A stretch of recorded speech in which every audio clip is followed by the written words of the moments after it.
On continue avec les exos CCINP, exercice 38. Alors, très bien. On se place sur E, l'ensemble des fonctions continues de Seren dans R, mais dit la norme 1. Ouais, ça existe, hein, la fonction est continue, sa valeur absolue, elle est intégrable. On admet que U est un endomorphisme de E, prouver que U est continu et calculer la norme subordonnée de U. Alors, la norme subordonnée, c'est quoi? C'est les sup donc de la norme de U. Donc ici, U de F, c'est dans E. Donc, ça va faire donc la norme subordonnée à la norme 1 sur norme de F, quand F appartient à E privé de 0 pour que ça existe. Donc ça, ça va être notre norme subordonnée. Alors, c'est aussi une sup de la norme de U de F avec donc le sup sur la sphère unité. Et c'est aussi nymphe des M positifs et que quel que soit F appartenant à E de F soit plus petit que grand M norme de F. Ça, c'est la norme subordonnée. Alors, ici, qu'est-ce qu'on a? On va donc regarder la norme 1 de U de F. Donc ça,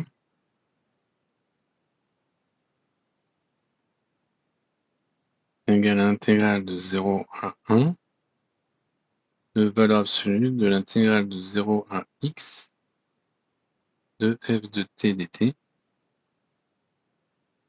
dx. Bon, eh bien, quel que soit x appartenant à 0,1, l'intégrale de 0 à x de f de t dt, valeur absolue, petit que l'intégrale de 0 à x de la valeur absolue de f de t dt. L'inégalité triangulaire. Et comme ça c'est positif, c'est plus petit que l'intégrale de 1 de 0 à 1 de la valeur absolue de f de t dt. Ça, c'est la norme 1 de f.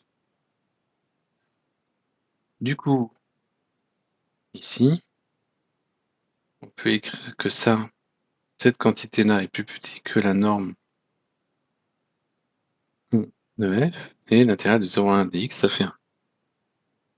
Donc du coup, on se retrouve avec cette inégalité qui prouve que U est continu. C'est ce qu'on avait démontré d'ailleurs à l'exercice précédent ou l'exercice d'avant. Donc, parce que U est évidemment linéaire, comme quel que soit f appartenant à E, on a un k strictement supérieur à 0, tel que la norme des UF, c'est plus petit que k fois, ici k égale 1, la norme des 1, ben, du coup, U est continu.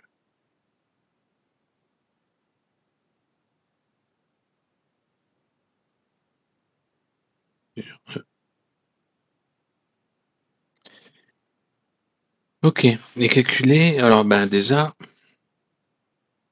comme on a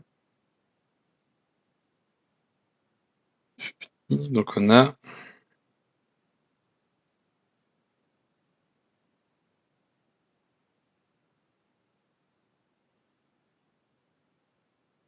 que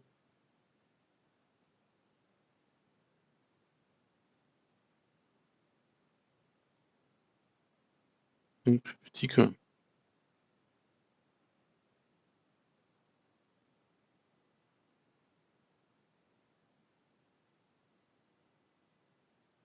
OK.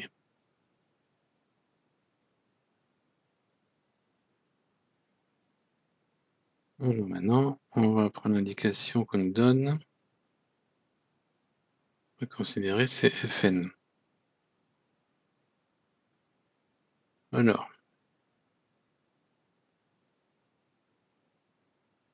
la norme 1, c'est Fn, l'intégral de 0 à 1, la valeur absolue, mais ça c'est positif.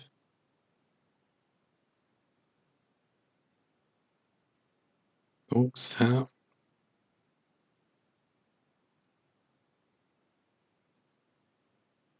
égale 1 moins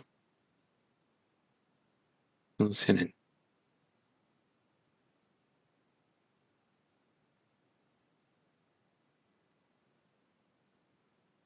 Ok, très bien. Ensuite, on va regarder la norme de U.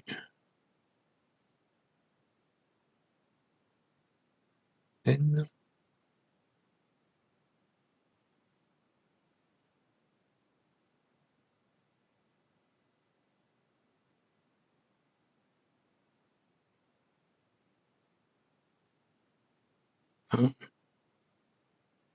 L'intégrale de 0 à 1 de 1 moins n x, x, et donc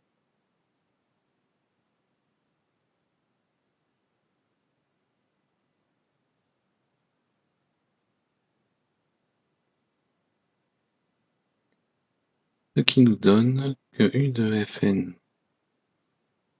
norme de 1, égale 1 plus 1 sur n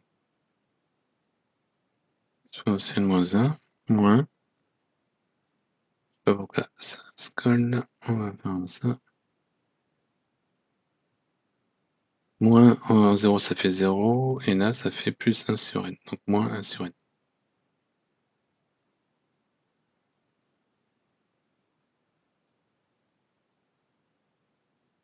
Ok, donc ça tend vers 0,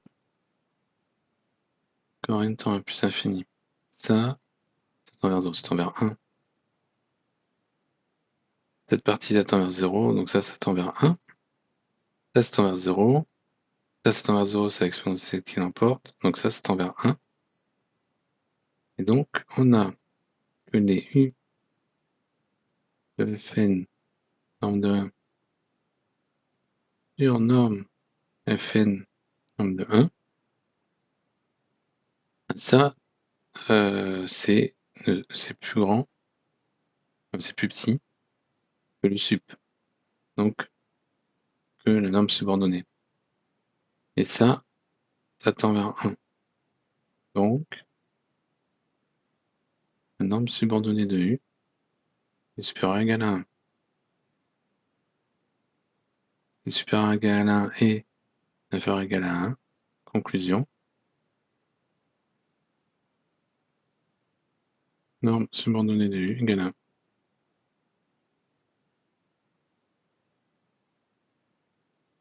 Et voilà pour cette première partie. On va effacer. Qu'est-ce que...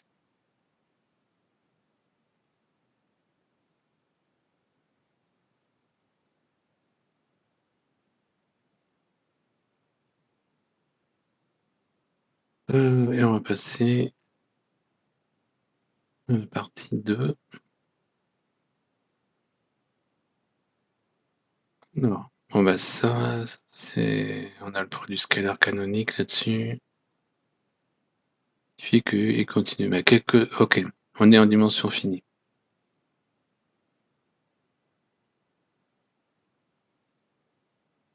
Donc en dimension finie, toutes les normes sont équivalentes.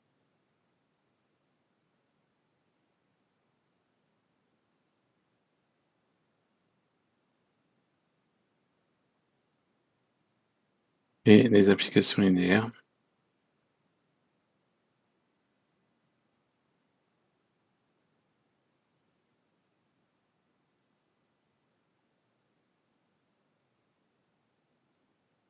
continue. Donc, en fait, on voit bien que quoi? On a U de X, c'est le produit scalaire du vecteur A avec le vecteur X. U est linéaire.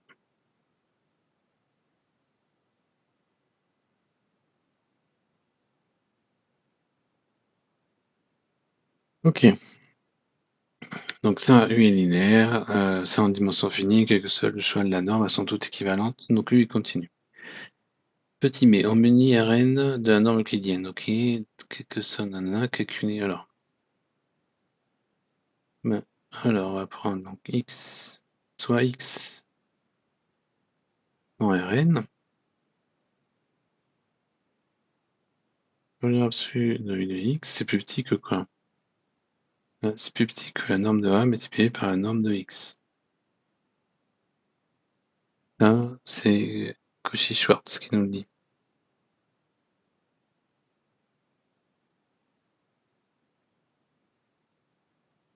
Ok, donc, quand on va faire le sub de ça divisé par ça, ça veut dire que là, la norme de U est plus petit que la norme de A.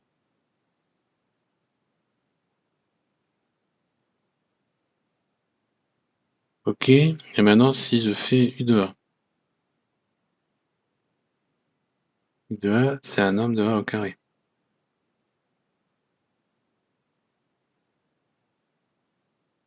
U de A est non nul. Norme de U de A sur norme de A égale norme de A.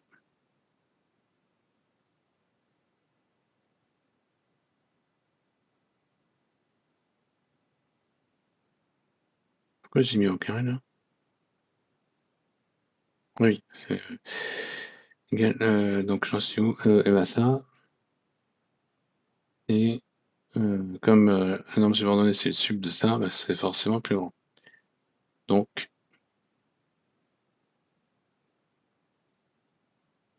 norme de A égale norme subordonnée de U, c'est la norme de A.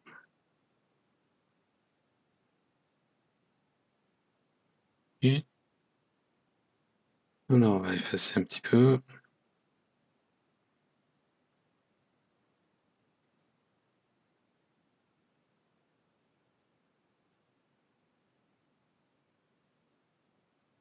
Maintenant le 3. Déterminer un espace vectoriel E, une norme sur E, un endomorphisme de E non continu. Bon ben là forcément on va aller dans les espaces vectoriels en dimension infinie. Et il y en a un qui est pas mal parce qu'on a une base dénombrable et R de X. Ensemble des polynômes. Et une indéterminée à coefficient réel. Donc soit P égale la somme des A n xn, une varie de 0 jusqu'à D. Ben, on va prendre que la norme de A, le max, la valeur absolue des AI, il appartient à n, en sachant qu'après ils sont à partir d'un certain temps, ils sont tous nuls. C'est pour ça que c'est un max, hein, c'est un ensemble fini qu'on peut écrire appartenant à 0, D, où D est le degré du polynôme. Donc ça, on vérifie facilement que c'est une norme.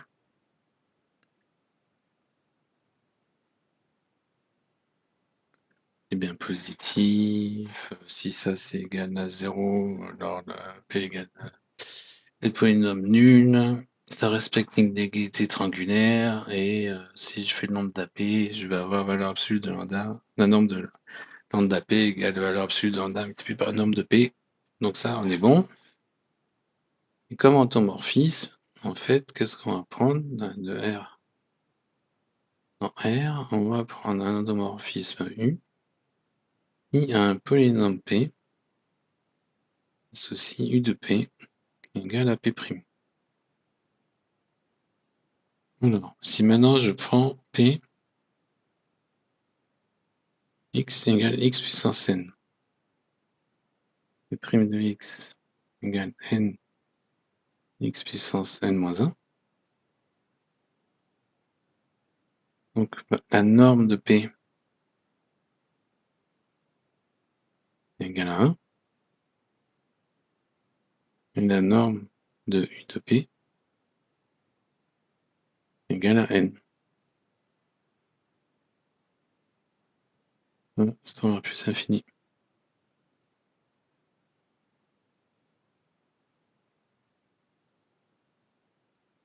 Donc lui n'est pas continu.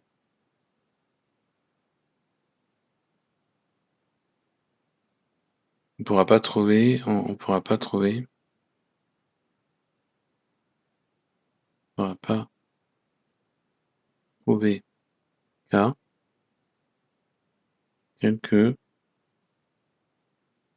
soit P polynôme à une déterminée à coefficient réel, la norme de U de P soit plus petit que K norme de P.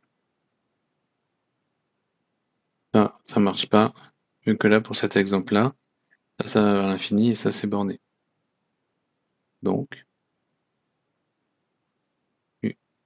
Alors, U est bien linéaire, hein. J'ai oublié de le dire, mais ça, c'est linéaire quand même. U est linéaire.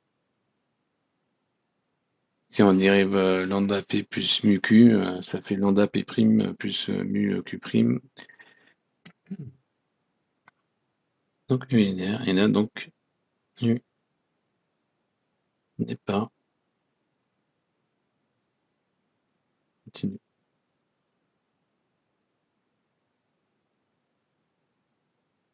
C'est important quand même, hein. Voilà.